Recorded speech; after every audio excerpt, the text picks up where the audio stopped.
Human rights. It's something many of us in America take for granted. Hello, I'm Scott Simon, and welcome to Voices of Vision. In many countries, including our own, people are regularly denied basic rights because of their race, religion, gender, or political beliefs. As we enter a new millennium, more and more countries are being held accountable for the treatment of their people. Yet abuses still occur every day. A unique program at Fordham University Law School is giving students a rare opportunity to investigate human rights violations around the world, putting what they learn in the classroom to use in the fight for human rights. Last year they traveled to Ghana in West Africa, a country struggling to balance new democratic reforms with old customs.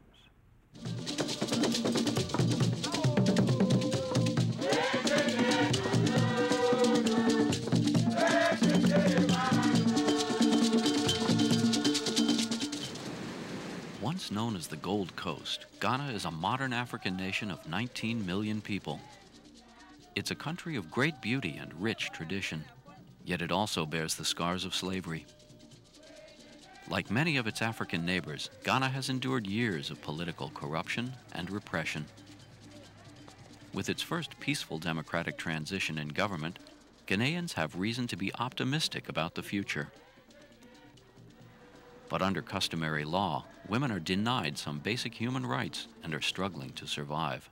45-year-old Bernice Adraku lives with her 2 children in a house still under construction.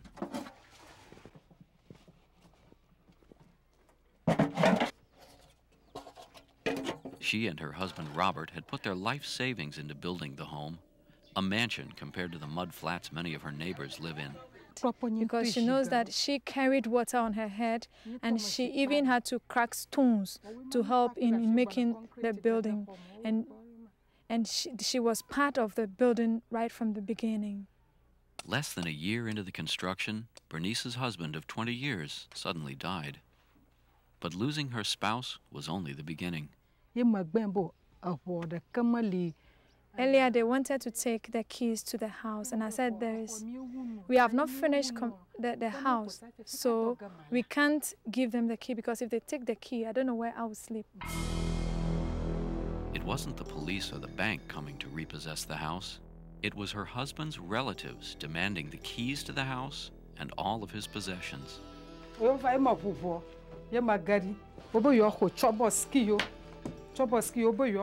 wanted to know what was inside, because they felt that if they don't know what is inside, she's likely to pick some of the belongings of the family and run away with it, or go and hide it somewhere. They think that once it's for the husband, she's not supposed to, take it now. They will have to decide what she takes and what she does not take. So they want to know the content of every box in her home. No, women in Ghana are suffering a lot, especially in our married lives. It's very bad. Especially in the Volta region, the men don't respect the women. They make them work and use all their energy to help them. Then after they get another woman, then they just turn away from them without appreciating what they have done for them. And when they die, the family comes in, and it's even worse than the man himself abandoning you. When people think of Boys Town, it often conjures up images of Father Flanagan's home for wayward boys. But has it changed over the years?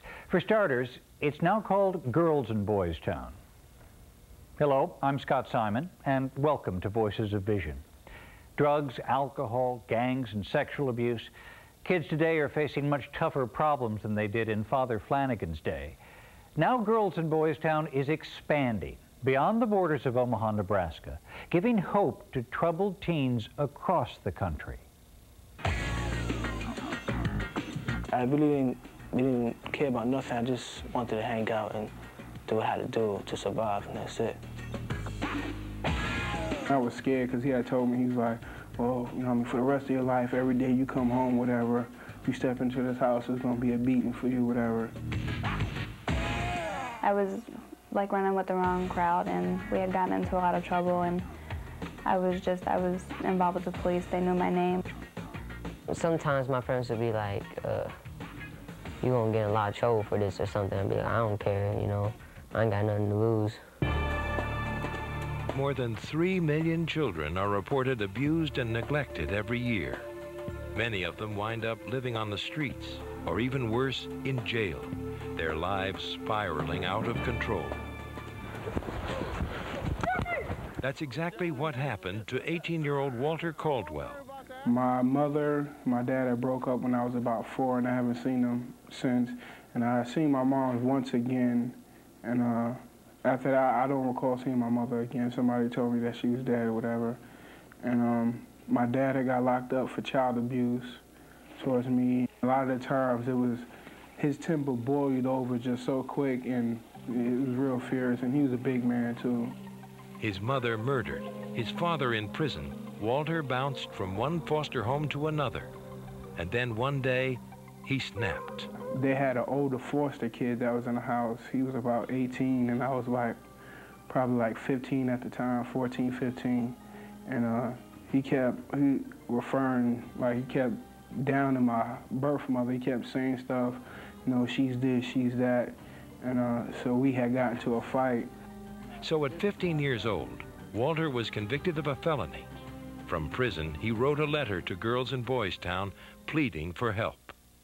It's pretty hard to say where Walter would have ended up, but I don't think it would have been pretty bleak. Tony and Simone Jones are Walter's family teachers. They're a married couple that act as surrogate parents to 8 at-risk kids in one of 70 group homes on the Girls and Boys Town main campus near Omaha, Nebraska. If anything, it creates a safe haven for some kids who have had abuse issues.